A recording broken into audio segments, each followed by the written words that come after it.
이번 주는 지소미아 연장 기한 시한입니다. 또 이제 내일은 한일 외교장관 회담도 예고됐습니다. 이런 건데 또 주목되는 인물, 저희가 조금 전에 나오면서 얘기 나눴던 게 박지원 의원이었는데, 박지원 의원이 어제 갑자기 일본에 가서 그 자민당의 이인자랑 만났다고 그럽니다. 그 어떤 만남의 어떤 파장이 또 이런 어떤 남북미 간의 구도에도 영향, 한일 간의 구도에도 영향을 끼칠 거라고 좀 얘기가 나오네요. 인물론으로 한번 봐야 될 것 같아요. 그러니까 일단 그 만남의 주역이 이제는 무소속이 됐죠.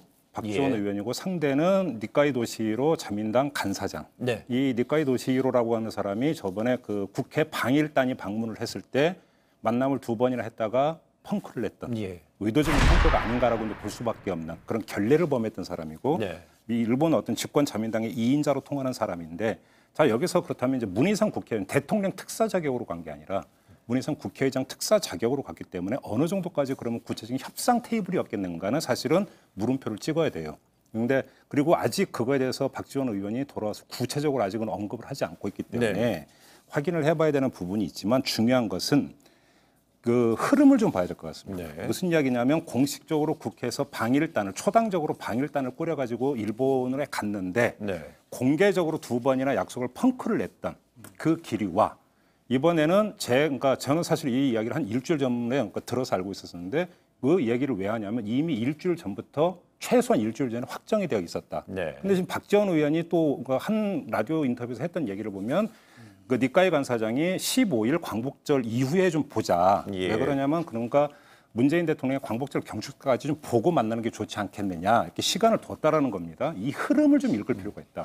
그때는 약속을 줄줄이 펑크를 냈는데 이번에는 왜 응했을까? 특히나 시간을 두고 왜 광복절 경축사까지 보자고 한 다음에 태기를 했을까? 여기에는 지금 뭔가가 누그러지고 있는 기세, 그다음에 일단 대화에는 나오고 있다라고 하는 측면, 이 현상, 요 2가지를 일단은 좀 우리가 포착할 필요가 있는 것이 아닌가. 무슨 이야기냐면 그것이 아베 내각에 의해서 지금 취해지고 있는 어떤 그 대한 조치도 뭔가가 좀 톤이 조절이 되고 있다라는, 그러니까 그 흐름이 조금씩 잡히고 있는 거와 니카이 도시히로 간사장의 어떤 그 응대 부분이 지금 맥을 같이 하고 있다. 이렇게 본다면 최소한 일본 내각, 아베 내각이 지금 수위 조절에 들어갔다라고는 읽을 수 있는 정황은 되지 않겠는가. 일단 요전까지는 좀 말씀을 드릴 수 있을 것 같아요. 그런데 이 지점에서요, 만약에 이번에 박지원 의원의 방일이 그 문희상 국회의장의 특사 자격인지가 사실관계가 먼저 한번 맞아야 될 것 같고요. 맞는지 아닌지, 관측인지에 대해서 하고, 만약에 맞다면 이번 그 박지원 의원의 방일에서 자민당 2인자 간의 만남이 만찬이라는 것이 그렇다면 문 대통령하고 아베 총리 간의 만남이 어떤 간접적인 만남으로 해석될 수 있는 여지가 있는지 어떻게 볼 수 있을까요? 그 우선은 그 문희상 의장의 특사라고 하는 표현은 제가 보기엔 뭐 그렇게 이해를 하는 것이지. 뭐 국회의장의 특사라는 거는 사실 좀 어폐가 있잖아요, 그죠? 왜냐하면 국회 차원에서 그냥 제가 이번에 가는데 니카이 간사장 한번 만나보겠습니다, 이런 정도 양해가 됐으리라고 저는 보고요. 또 그걸 뭐 특사란 이름이 됐건 밀사란 이름이 됐건 그게 중요한 것이 아니고 실질적으로 어떤 얘기가 가능했을까 하는 것인데, 저는 뭐 우선 이 엊그제 만났던 그 멤버, 거기에 이제 참석하신 분 중에 또 한 분은 그 지일파 뭐 이제 어떤 저 그룹의 회장님이 이제 한국 측 참여하셨고, 니카이 간사장이 또 한 2분 국회의원을 데리고 오셨다니 뭐 옛날부터 잘 아는 그 안면에, 게다가 지난번에 어쨌건 그 서청원 의원 중심으로 한 우리 방일단 갔을 때 그건 사실 공식 방일단이었잖아요. 자기가 뭐 해줄 말이 없기도 했고 여러 가지로 또 그 미안함이 있었겠죠. 왜냐하면 이 양반이 사실은 인품도 훌륭하시지만은 그 친한파로 알려져 있는 분이거든요. 실제 또 그래요. 한국에 대한 이해가 많으시고 뭐 국회의원들 뭐 몇십 명씩 데리고 한국 오시기도 하고 이랬던 분이기 때문에 그러나 이거를 우리가 단순히 무슨 기류가 누그러진 것은 맞으나 어떤 해법이 쉽게 모색될 거라고 생각하는 것도 저희는 좀 착각이다, 이렇게 생각하는 거는, 우선 그 자리에서 뭐 해법이 마련될 만한 분위기가 되게 어려운 상황이었다. 지금 제가 구성을 얘기했잖아요. 여러 명이 만나서, 더구나 이 정부의 공식적이 아니잖아요, 그죠? 그러니까 물밑에서 이런 접촉은 계속 해야 됩니다, 사실은. 어떤 형태로든 서로 그 이해를 증진하고 또 상황을 설명하고, 그리고 이런 이제 만남들이 어떤 전체적인 톤을 누그러뜨리는 데 도움이 되겠죠. 날선 그 대립 구조를. 그러나 지금 핵심은 뭐냐면 내일 이제 그 저희 그 한일 외무장관 회담에서 과연 서로 해결의 접점이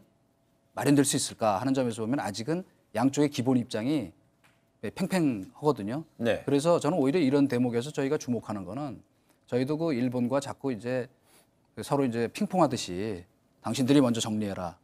이를테면 일본에서도 당신들이 먼저 저 강제징용 피해자 저 자산 압류 문제 정리해라. 또 우리는 우리대로 자관 뭐 사과하고 자관 적극적으로 네. 해라. 그래서 뭐 2+1이니 뭐 1+1이니 뭐 여러 가지 해법이 많았잖아요. 네. 근데 그 중에서 저희가 핵심적인 것 중에 하나가 뭐냐면 지금 저 정확하게 제가 이거 파악한 바로는 일본이 2+1 구상조차도 지금 받아들일 자세가 안 돼 있어요. 근데 이게 공식화된 건 아닌데 만약에 저희가 이제 내일 회담이라는 데서 저희는 이제 나름 양보를 한 거잖아요. 그죠? 한국 정부와 한국 기업, 일본 기업이 참여하는 2+1 구상을 야당도 지지하고 있다고. 그런데 이게 만약에 공식으로 제기했는데 만약에 거절당하는 상황이 오면 네. 상당히 분위기가 더 악화될 수도 있거든요. 그렇기 때문에 이걸 좀 봐야 될 것 같아요. 예, 봐야 되는데 그래서 우선 그 부분이 하나고 또 한 가지는 뭐냐면 뭐 간단히 얘기할게요. 지금 이 한일 간에 지금 이 반도체 관련된 세품목 네. 수출 규제부터 시작된 이 흐름을 저희가 단순히 한일 간의 과거사 갈등의 측면에서 보면은 너무 좁게 보는 것이다. 이거는 크게 보면 저희가 다 기억하고 있죠. 1980년에 미일 간의 반도체 대전이 일어나가지고 뭐 간단히 말씀드려서 당시에 미국이 압박을 가해서 일본 시장이 20% 개방해라 그래갖고 그때부터 지금 망했거든요. 중요한 거는 그러니까 이것만 얘기할게요. 그러니까 마지막으로 그래서 그 중간에 또 20년 뒤에 2차 반도체 대전이 있었고 네. 그래서 저희가 지금 승자가 돼서 지금 반도체 시장에 고려하고 메모리 반도체 있는데요. 72%를 장악하고 있잖아요. 그런데 이게 큰 틀에서 보면 미중 기술 패권 시대에 말하자면 뭔가 이제는 한국을 좀 견제할 필요가 있다고 하는. 그다음에 우리가 한 가지 잊고 있는 게 있어요. 지금 일본의 말하자면 히다치, NEC, 그다음에 도시바. 그러니까 반도체 대전까지 가면 얘기가 길어지니까 죄송한데 그러니까 제가 말을 그 흐름 끊겼는데요. 속에서 이거를 들여다봐야 된다. 이거예요. 제가 네, 흐름만 그래서 말씀을 드리면 다음 달에 아마 한일 의원연맹 전체 회의가 도쿄에서 원래 일정이 네. 아마 있을 거예요. 그러니까 여기서 우리가 두 가지를 봐야 되는 게 박지원 의원 본인 입으로 특사라고 하는 단어를 썼어요. 네. 확인을 좀 해봐야 되는데 만약에 그렇게 문희상 의장하고 이야기가 됐다면 문희상 의장은 청와대와 어떤 사전 교감도 없이 그럼 단독으로 보냈을까? 일단 이거에 대한 네네. 물음표를 하나를 던져야 되고요.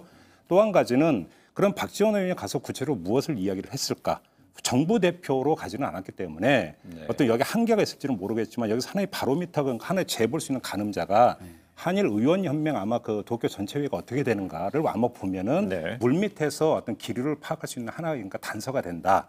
그다음에 또 한 가지는 지금 확인이 안 되고 있는데 보도가 나왔죠. 정의영 안보실장이 7월에 도쿄로 넘어가서 야치수 따로 일본 안보국장과 지금 만났다라고 하는 보도가 있는데 청와대가 확인을 안 해주고 있어요. 네. 그건 맞을 확인을 거예요. 거부하고 있고 이렇게 본다면 지금 물밑에서 한일 간에 지금 대화가 시도가 되어 왔다라고 하는 점. 네. 저는 주목해서 봐야 되는 건 이거라고 보는 거고요. 문제는 이것이 그러니까 지금 당장 뭐 오늘 내일 중으로 해법이 나오느냐 안 나오느냐라고 이런 어떤 평면적인 부분이 아니라 그러니까 이 추이가 지금 어떻게 가고 있는가 흐름이 일단 이거에 주목하자고 이제 저는 말씀을 제가 드리는 그래서 거고 네. 거기서 지금 일본 어떤 아베 내각의 흐름이 뭔가 누그러지는 기색이 있다면 그건 우리 입장에서는 나쁜 건 아니다. 네. 이 제가 점을 좀 말씀드린 강조하는 것도 바로 겁니다. 그거예요. 그러니까 우리가 지금 겉공기가 좀 좋아진 걸 갖고 그건 맞아요, 사실은. 또 우리가 노력을 계속 해야 되는데 아까 제가 왜 2+1에 대해서 말씀을 드리고 반도체 대전에 대해서 네. 얘기했냐면 이게 큰 틀의 어떤 구도하고 또 구체적인 어떤 네. 지금 과거사 문제가 이렇게 다 얽혀 있기 때문에 쉽게 우리가 그냥 이거 분위기 좋아지니까 뭐 풀리겠구나라는 거는 성급한 예단이고 그러나 우리가 노력을 계속 해야 하지만은 예를 들면 지난번에도 제가 몇 번 말씀드렸죠. 외무성에 직전까지 얘기 안 해줬다고. 네. 총리 관저에서 이거 세품목 수출 규제한다는 거를 그런 상황이기 때문에 우리가 외교 라인의 접촉이라는 거는 공식 라인이기 때문에 매우 중요하지만 저는 한계가 있다는 걸 하나만 말씀드리는 강조할게요. 거예요. 그러니까 이 사태 초기에 예. 이 사태 초기에 이동관 전수석도 그러셨고 야권도 그렇고 외교적 해법을 해야 되고 대화를 모색해야 된다. 해야죠. 끊임없이 이야기를 했고 그게 진행이 되고 있다라는 점. 그래서 그 어떤 대화 모색의 결과가 어떤 그 결과물로 나올지는 현재로서는 몰라요. 아무도 모르죠. 다만 이 어떤 그 물밑에서 계속 어떤 이게 대화가 시도가 되고 있고 뭔가가 어떤 타진되고 있다는 점 자체는 청신으로 일단은 평가를 물론이죠. 하고 네. 좀 기다릴 부분은 기다릴 그러니까 제가 얘기하는 건 겠다. 이거예요. 결과를 그 예단하지 제가- 말자. 이것만 좀 결과를 말씀드릴게요. 예단하지 짧게 말라는 것도 똑같은 이전서. 얘기인데 지금 우리 이제 김평론가는 조금 장밋빛 전제로 와서 보는 거고 저는 그걸 전제로 한 적이 회색빛 없어요. 네. 어렵다 이 상황이. 알겠습니다. 그리고 지금 마지막으로 요 말만 할게요. 제가 뭐냐면 그래서 이런 특사 말고 그 지난번에 갔던 정의용 특사가 야치 차관 만날 네. 때 상황은 우리가 대충 얘기 들어보면은 얘기가 접점이 없었던 것이고 이제 진짜로 네. 대통령이 밀사든 특사를 보내라 이 말씀을 제가 하고 싶은 거예요. 예, 알겠습니다.